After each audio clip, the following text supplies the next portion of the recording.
are you? What are you doing here? Wow. It was good, you know, as you saw today, you had a chance to kind of focus on special teams. And, you know, a lot of times offense and defense, so we do the big, you know, move the ball type scrimmages, a chance just to have the field and get some good work without wearing them out. And it's the halfway point of camp.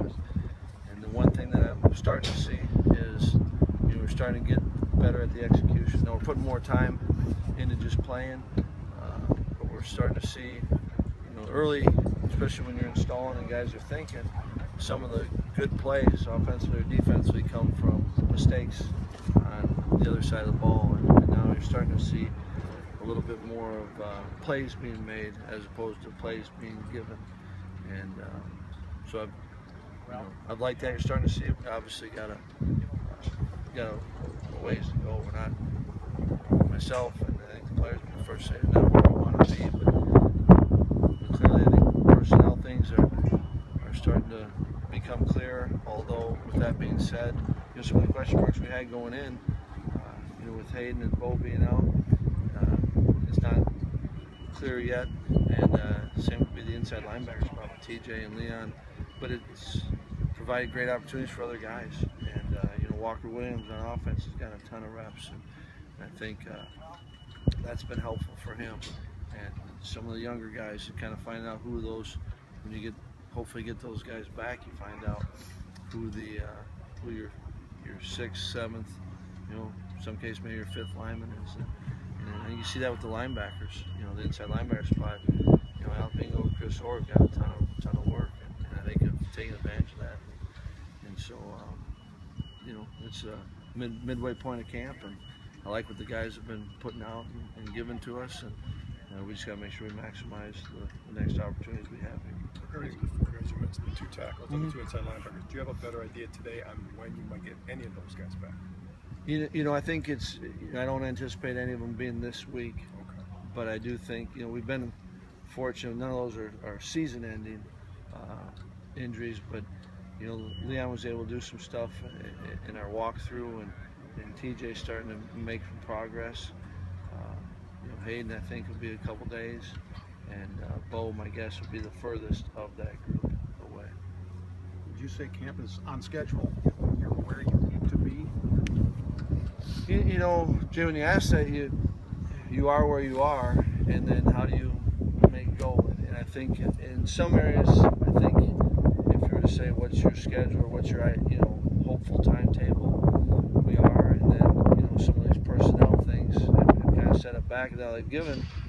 You know, we're playing, so guys are getting opportunities. So you find out a little bit more about some guys maybe that you weren't thinking you could get that much out of or see that much out of. So try not to go into camp with this is where we got to be. I think it's like in a season. You know, you got to take advantage of each day, each opportunity, and help the group get better. So I think in some areas we are, and some, if you were to reflect on it, you'd want to be a little further ahead. Have you decided with Giggly Noni kicking it? I don't think he's missed yet, but he can't really practices open house.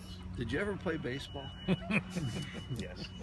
Did you ever No. go when you had a guy pitching a no-hitter and you were the guy in the dugout that said, you know, you got a no-hitter going? Poor question. No, it's you know, one thing I like is, you know, I think he relishes those moments, and you know, he tried to simulate a little bit. Right, it's a Wednesday morning in August. It's not the same, but his track record has been good, and it's kind of what we've talked all along to the kids. You know, once you do something, once you set a personal standard, then that is the standard, that is the expectation, and everything you do on the field creates your football resume. And so I think he's starting to build that, and so that's his expectation. Therefore, he's done it. Therefore, other people, that becomes the expectation, and then the challenge, the personal challenge in this game is continuing to be that guy that is the good one that people expect, and I think he's certainly starting to build that resume, and it's a good one right now. A few years back, a lot of teams started to use the shield punt, and it's changed. You guys changed when you were here the last time, but you guys are back to the pro style. What do you obviously must prefer something about that? What do you prefer with the pro versus that shield? having lived that one that year. You know, I think it's like anything. Whatever you believe in, you should do. I like what we do. I think it's one of those our kids, once they understand it, can go. And there are really good teams that use the shield punt, and they're good units. And I think there's really good teams that use the pro styles. Probably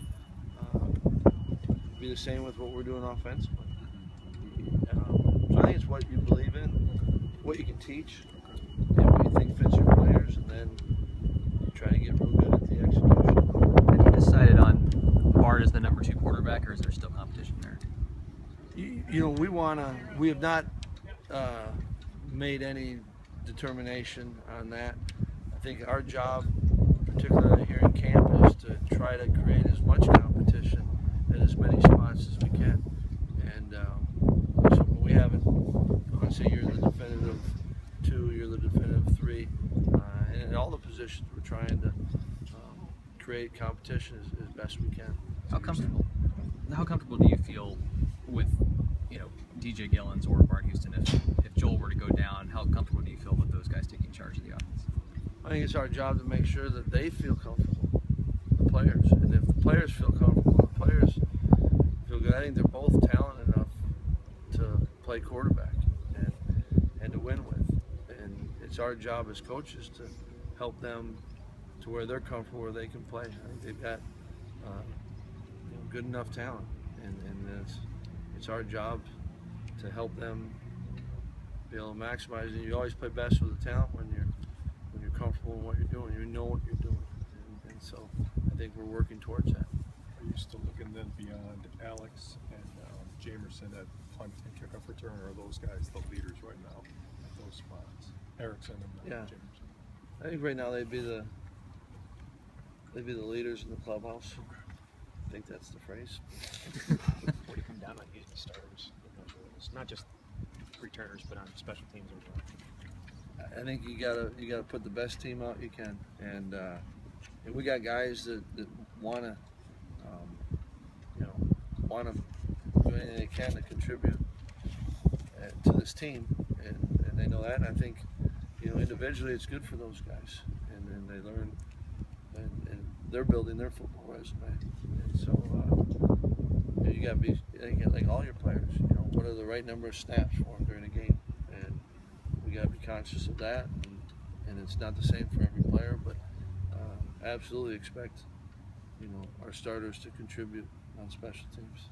Surge isn't a starter, obviously, but it looks like his speed on kickoff coverage might be able to help you. Is that why you guys have him out there? Yeah, hoping for that, and I think that's another thing that we talk about starters, and you talk about guys that we're looking. Talking about the team meeting today, and talking about every team is going to need, and there's no one more respected in the team locker room and the team meeting room than those core special teams guys, and core guys that play all 4 phases. Heck, they get a lot. Sometimes they'll get more snaps than your second tight end or your nickel defensive back, and so that's where we got to do some more of this and put them in situations where they can play and see.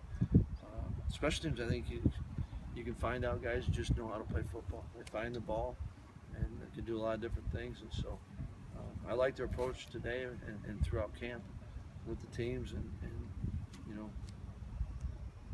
you all seen enough football. I've been around enough football where special teams can be a difference.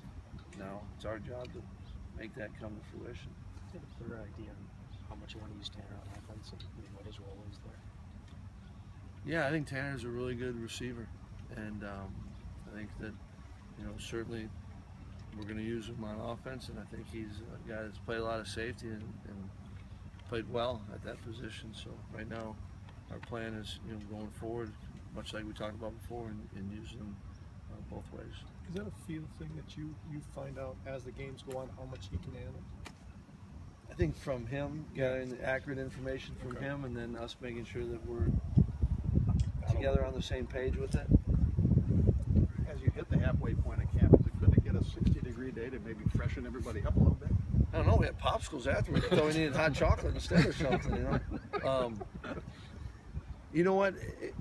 What I like about it is And I think when you get a team, it doesn't matter what, you know. And I think I can care less, you know. But it's good. You know, change is good. You know, when we went from the turf to the grass, now come back down. Change the price of the night, in the morning. You know, I think change is good, and you got to deal with whatever comes your way. You know, wind. You know, kickers probably came out and sees it's windy, and then you say this is great for the returners. You got to make, you know, decisions. So, you know, we had that happen today. You know, punt into the wind a little bit. It wasn't hit as clean as you want. It hits a pressure shoulder. So that's a situation that if you don't play, you know, there's some teaching for that one. But it's a good change-up, I guess. How much progress have you seen from Gillens from the start of spring to now?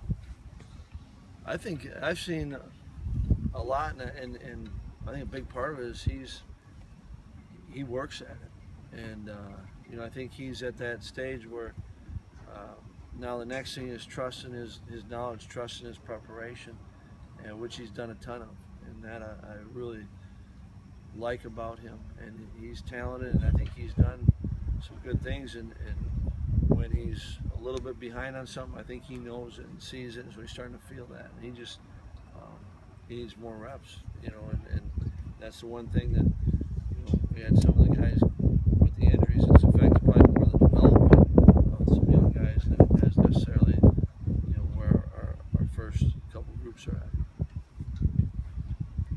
Wonderful. When you step in, Brian, there's actually something going on here.